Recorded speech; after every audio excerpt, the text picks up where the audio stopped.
This is a special report of the Ohio RAAM show. Okay, well, I hope we get some people to watch us here. Yesterday, I got to chatting back and forth with several people, several of them women, and they were pointing out to me perhaps some of the fallacies or some of the mistakes I make in my own reporting. And a lot of questions come up about that. So I thought, let's bring a couple of these women on board here, and let's talk a little bit about it. First of all, I'm going to bring the map up at the moment for the Race Across America. And we have here at the front is Mark Pattison, and close behind is Leah Goldstein, who is the winning woman at the moment. Sue Pillinger and Molly Cripp, did I say that correctly? No, it's Kreitbert, but that's okay. Okay, very, very good. Well, let's get this map out of here. Talk about the race, ladies. Where do we start? I was going to say, and actually defer to Shu, since you're a finisher. So I'm curious to know what you're thinking. I think this is a really interesting race this year because we're witnessing some very interesting phenomena, partly because of a reduced field because of COVID and people's travel issues, but also because of the tremendous heat that seems to have been. They say this every year, that the heat is unprecedented in California and Arizona. As a climate activist myself, it doesn't sound that unprecedented to me. This is why I cycle, because of climate change. It seems pretty obvious that this is going to happen. But this year has been really weird. And then all these things have sort of come together. And we're also able to see new people who we don't normally see racing at the pointy end of the race. And there's been some really interesting. I mean, I was watching Henrik, the Danish guy, for a long time, thinking, wow, he's going for it. Very little sleep. I heard that he had a very small crew. I'm watching Eric Newsom, who was racing at the same time as me back in 2015. So I'm really wishing him well. We're watching Leah, who took the lead for quite a considerable amount of time. And we're watching Mark, who obviously flying the flag for the Brits and has been so close to winning RAAM before. He seems to be the person who comes second so much. So I'm sort of watching all these different angles and all these different things. And then we've had drama, where Mark went off to hospital for a while from the heat. I think Eric has also had treatment. Leo apparently doesn't seem to have suffered from the heat so much. Don't know. Maybe we're not getting all of the story. Seems to be very quiet on that front. I was going to say her team's pretty quiet. Yeah, it's interesting, isn't it? Because Mark's team they're broadcasting then, and they're telling us lots of information. There's lots of stories coming out, and there's loads of photos. And they're actually being really honest. And there's some things in there which I think Leah's team are probably going to start, using as information, in that kind of final push now. But yeah, wow, so many things to watch. So many things to watch. It's been exciting. So, I think a lot of us went into this year thinking, half the people aren't there. Or the people you think would be at the front end aren't there. I think the point about this, Lee, is that and I know that this has been mentioned, it's a slow race this year and, there's not that many people there. But RAAM isn't about the number of people, and RAAM isn't about the speed. RAAM is about that race against the weather, the conditions, the fate, luck, stuff that could happen, whether your crew happens to gel. I mean, these are just things that it's almost like, I think it's interesting that there's a woman so close to the front of the field and leading for a while. But almost to me, gender is kind of irrelevant in RAAM because there's so many other factors that physiology and gender just really shouldn't come into it, because it's such a varied race. Well, and to that point, I would actually push back a little bit and say that ultra distances are generally where women shine when it comes to being head to head with men. It just so happens that RAAM has attracted a lot, like most things in cycling have attracted a very male centric, and it's a very male dominated field. And then you get these superstars like Christoph Strasser that are just legend. And without that legendary epic presence this time, it does allow for there to be new upcoming names out there, including Leah. I know that she raced the year that I was doing Raw, I think. And so the name isn't unfamiliar to me. And what I'm really hoping to see with her presence, and I'm Team Leah, by the way, I'm really hoping to see a woman win overall, because the concept of representation. So if she pulls this, she does more than just win her gender and age category, but she wins overall, then other women who maybe didn't necessarily think that they could do it will be like, oh man, I wonder if she can do it, can I do it? And what I really, really like about that is if you get more women in the sport, really diversify the field, you might actually see this happening in RAAM. And I know that's happened in the Trans-American race with Lael Wilcox, I think in 2016. And also transcontinental, where we had what's her name? She's fantastic. Fiona Kolbinger, who won in 2019. Yeah. But I think what's interesting here is that you pinpoint that Strasser is known as the winner of RAAM. That's what he's known as, and we always hear he's the six-time winner of RAAM. Yet RAAM promote on their own website and in their own feed that they acknowledge a male winner and a female winner. There is no such thing as an overall winner, and yet Strasser is named the winner. And what I would like to see is that, and I don't want to harp on about this point, but I am picking up on it a couple of times in some reports, and not necessarily from RAAM media, but from other people commenting on teams, that that as soon as a woman is leading, she isn't known as the leader. This word overall creeps in, or it's subtitled by, well, but men and women are racing separate races and they're separate winners. And, but hang on, just acknowledge that if she's leading, she's a leader. If she's a winner, she's a winner. And she's fantastic. Or be consistent. And if it is a male winner and a female winner, then could we keep referring to Strasser as the male winner for consistency? Because I think that's where it's so nuanced. And I think, 50% of the population probably don't care about this, and a lot of women don't care about it either. But when I hear it, it kind of just a little bit grates that there's sometimes a distinction and sometimes there isn't a distinction. Can I interrupt here and say, if anybody out there has a comment or a question, post it and we'll pop it up here on screen for these people to comment on. So please go ahead with your comments or questions. If you disagree, that's fine. That's what this is all about. Okay. Sorry to interrupt. Oh, no worries. I mean, Molly's point about more women in the sport, I think, is really key.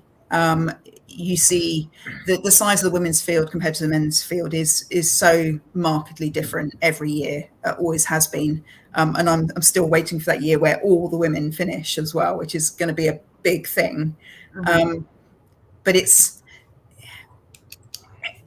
is a female winner going to make more women take up this sport? I'm not sure. People take notice, though, when they see people like themselves accomplishing something that hasn't been done before. So if your benchmark is that we finally have like 50-50 women towing the line, or we have 100% women finishers, that's of note, and that's worth reporting on. In the same way that, for example, I run around in a lot of the gravel fields these days, and Unbound Gravel in Kansas did a lot for women, making sure that like at least 200 women would toe the line for 200 miles in 2018, right? And then ever since then, their field has exponentially grown, and they've done a really good job in making sure that the female winners of the 200-mile race are properly represented. Maybe not necessarily by the independent news channels. That's a problem, but the event itself is really good at making sure that the winners of the female categories are represented properly. And so I don't ever expect to hit the podium at an event like that. I am not the prestigious, but it makes me go, man, okay, if she can do that, what could I do? And I know that for women of color, seeing Aisha McGowan making pro status here in the States on the Clifton road races, that is making waves in a race issue in our country anyway. I mean, obviously this is a no, that's equally well known in the UK. You know, she's very well followed. Yeah. Oh God, how can you not be? She's very inspirational. And very you mentioned the gravel race in Kansas. I mean, Transcontinental in Europe, which is an unsupported race, obviously across Europe. They've made very serious inroads into trying to improve the number of women taking part to the point of actually having a quota. So actually saying we will have this many female places, which I don't know how I feel about it, because it means that some male people won't get in because there aren't enough slots for them. Yeah. However, I agree with you, getting more women to take part and to experience it and then tell their friends about it has, even here, has just massively increased the number of people who want to try and take part. But nobody said anything when all the slots were male, Shu. No. And what I would say to that is, I think, I can't speak for all women, but I don't often get to turn in my gender card. But when it comes to ensuring that I can get into a race, or women like me can get into a race, and we're not sponsored and we're not pro, but knowing that there is a place for us in the field, that the race directors are ensuring that there is just space. That's encouragement enough. And I'll use my gender card for that one. I mean, I'll open my own door and pay my own bills. It's interesting you mentioned sponsorship, actually, because I did a race in the run up to RAAM. I did a race in India, which was a 400-mile race across India. Yeah. I went there and I met some really cool people who crewed for me. I ended up winning overall, right? So I beat the men and the teams.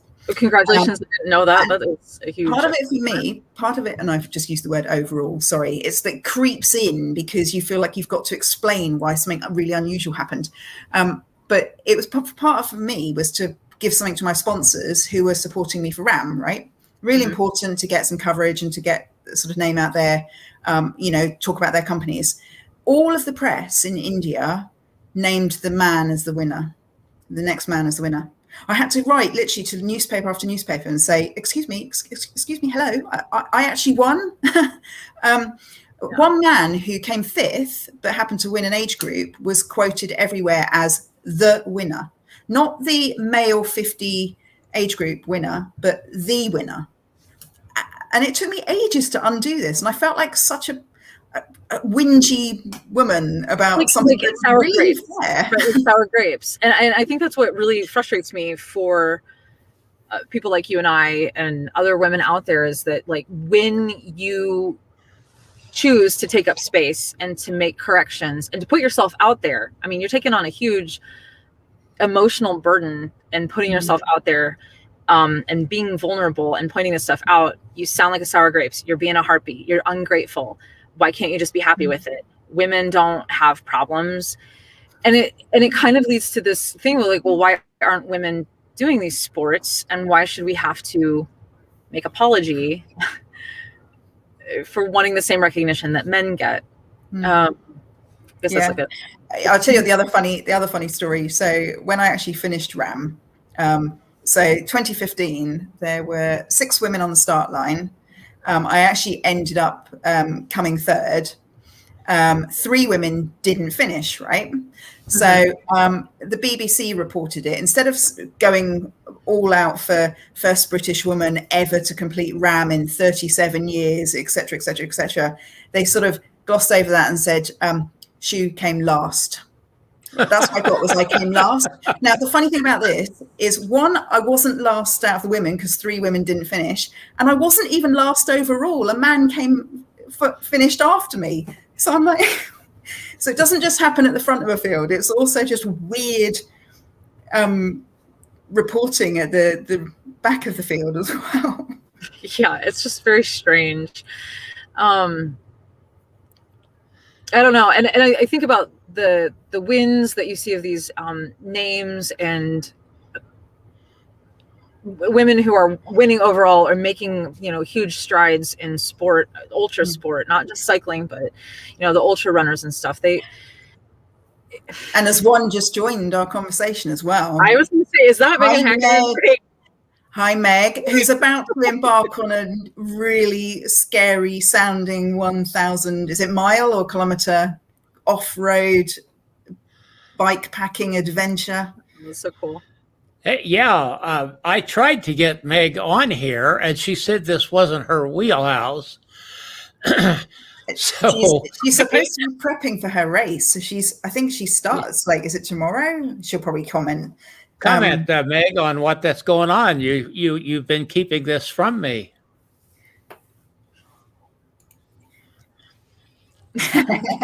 Kilometers. Yeah, 1,000 kilometers is still a long way off-road, self-supported in the wilds of wherever this is in America that I imagine bears live in. Off-road in the UK means you might see a fox raid a bin. In America, off-road means you might be dinner for something. Yeah, our team. If you're on the east or the west side, but yeah.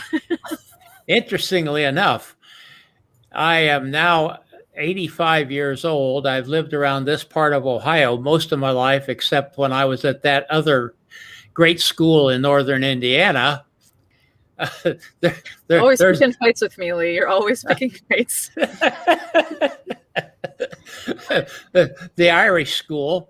I have never seen a fox until a few days ago. I looked out my back window, and there was one in the next yard over. So wow.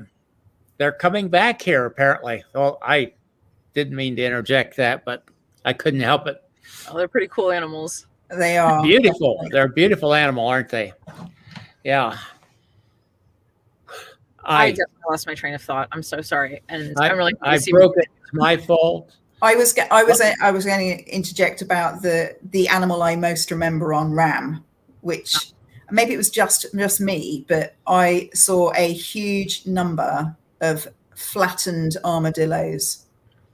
I would say most of Missouri, that's all I remember is dead armadillo after dead armadillo. And they really smell when they're dead. And they really make a horrible noise if you go over one with a bike. But that kept me going for an entire state.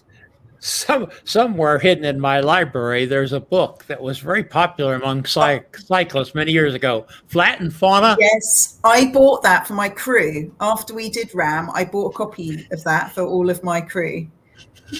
God. And I was going to be I'm just going to talk about the feral horses in Monument Valley because that's what Sandy and I love so much. Well, Molly, you're a physical scientist, a physiologist. What it was a typical biology book with a tree system. So it would say, is it flat? Is it long? Does it have scales? It's a snake. And it tried to, things that were smashed along the road, flattened fauna. Oh, I hit a snake the other day. So I flattened him myself. No. Yeah. Sorry. Wow. This is not on the subject. This is not what you thought you were talking about, Lee. Well, we're having fun. Meg's going to see bears, cougars. Oh, Starts Saturday. Going to be a heat wave, 40C. nice. Bears, no trouble, Meg. cougars. No trouble at all. Redneck yahoos. What's a redneck yahoo? Well, Lee, that's where you and I are from. Well, yes. My mother is a Briar. Am I a yahoo? I guess so. Depends. You coal roll cyclists when you're trucking past them. Yeah. Okay. Yeah. Okay. You're a yahoo. Can I? Ford. Meg, we're wishing you lots and lots of luck for that. It's going to be really cool. I'm hoping there's some sort of tracker. I know it's a bit off the radar. So Yeah. That's. Or at least posted to social media. I look forward to that. Meg, we expect a show out of this when you get back. Understood? Or at least another book. Another book or something. By the way, she gave us a book to give away. I took that ticker down that said we were going to get a prize, and there's no prize at the end of this show. So I just wanted to make sure people could put their comments up, and they have. Well, you have helped educate me to be a little more aware of these kind of things, Shu and Molly, because, until somebody points this out to you, like, hey, I wasn't last. You don't notice this. As Molly says, though, I think it's not something we want to keep sort of whinging about, but it is. I think it's important to just kind of point it out occasionally, because even if it's, I've kind of heard it so much that it kind of goes over my head. But I feel like there are women who are scared of saying something about some of these things that I think, actually, do you know what? I'll just say it. I've got no problem saying it. Yeah. So some of this, it might come across as a bit kind of really and a bit picky. But I do think it's important. But not to take anything away from the race that we're watching and the fact that I don't mind if Mark or Leah or any of the others win. Because it's a massive finish, and I want it all to finish safely. And I want everybody to finish in the cutoff, which is the thing that I'm watching at the moment, is like, this is going to be close in some places. So I'm just got my fingers crossed for all those people. I looked at, had you looked before the show started? Eric has made the Mississippi, has he? He was very close when I last looked. Let's see. But I think the cutoff is, somebody posted a little spreadsheet of all the cutoff times for all the different categories. Is it Dave Brillhart posted it? Yeah, it's in the, by the way, if you go to the OhioRAAMshow.com website, in the links on the right-hand side, you'll see the rule book. And in that rule book, you'll see those times. I think they've matched it. They've given the actual time from the start as well. So they've tried to work out exactly what time people have got to cross the line by.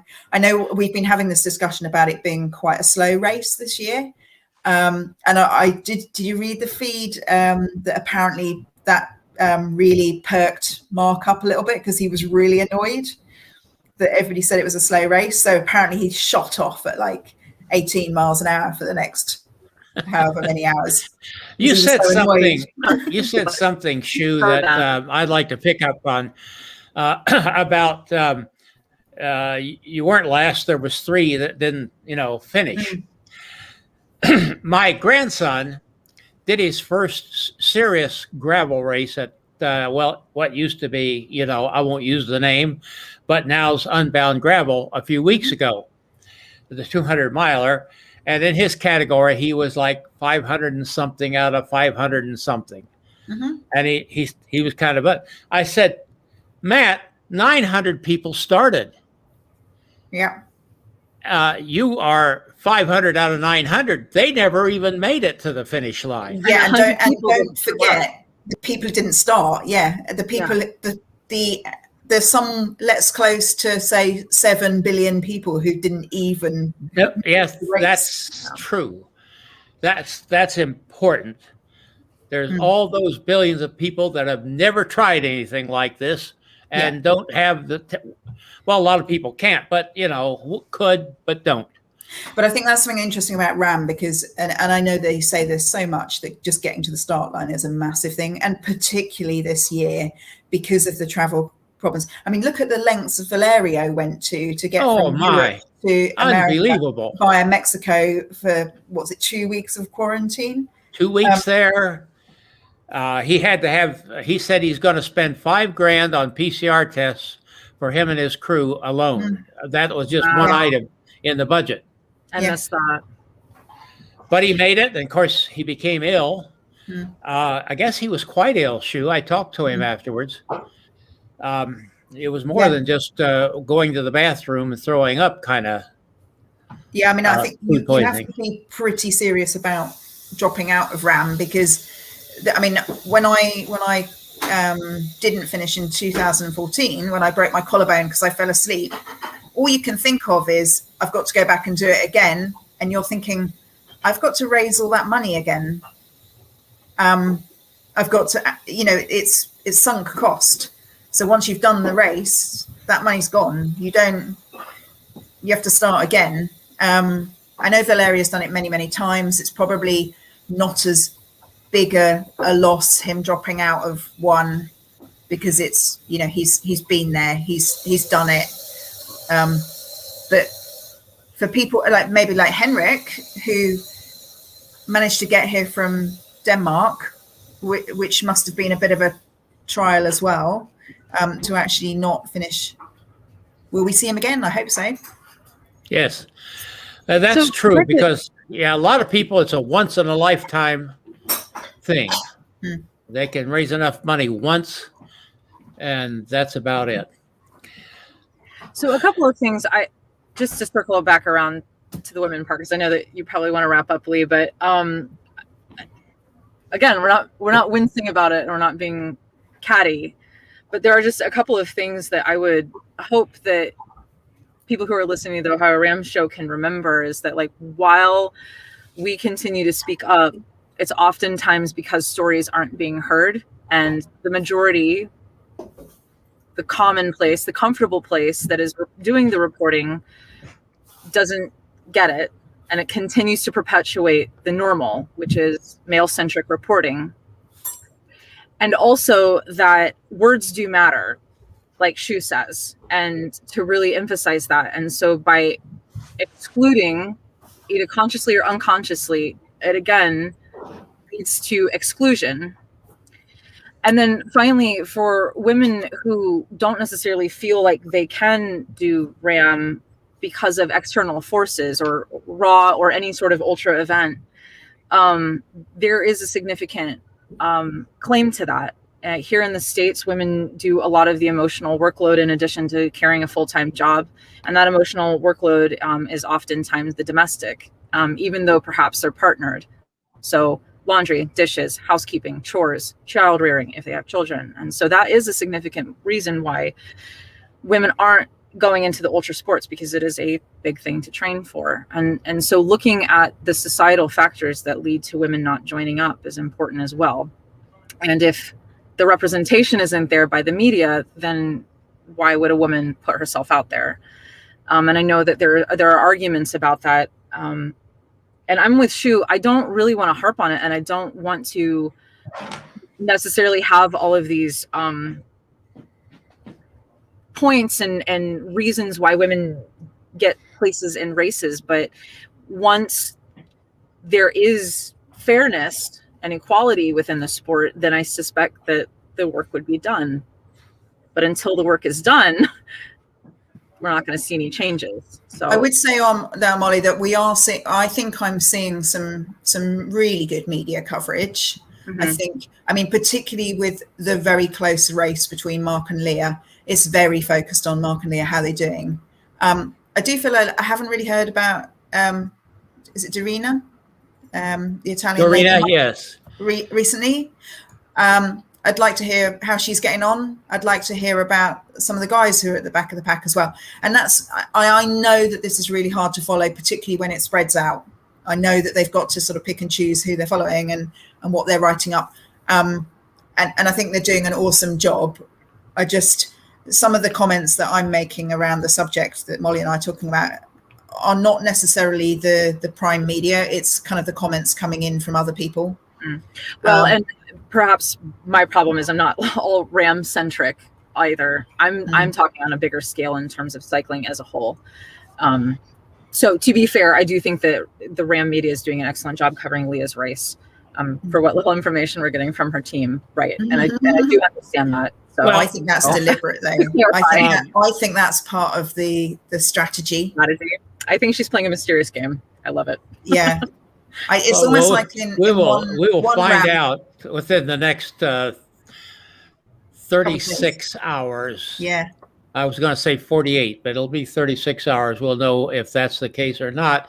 And it's been so good to have you women here on the show because, like I said, you have helped me kind of think this through a little bit more than I have. Let's face it, if Leah should win, if Leah should come in ahead of Mark, it will be news. It will, and it would also be really good news if Mark wins as well because if he's been second so many times. Yes, let's. Well, and Shu wants to give everybody. Shu wants everybody to win, and anybody that crosses that finish line is a winner in my book, and anybody that actually gets started is a winner. Exactly, Lee. You asked me, was my allegiance with women or British? And I gave you an answer about both, you see. I think you can have your cake and eat it too this time. Yeah. So. This has been so good. I enjoyed talking to you. I just knew that you two women would allow me to kind of sit back and take it easy. And just inject comments from time to time.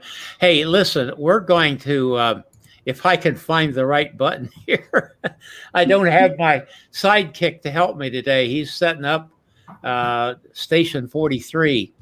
So let's say goodbye. Don't go away. Let's hang in a little minute because I want to do something with you after we go off the air. So goodbye, everybody. Thanks for watching. Be sure to support the Race Across America and Ultra Cycling.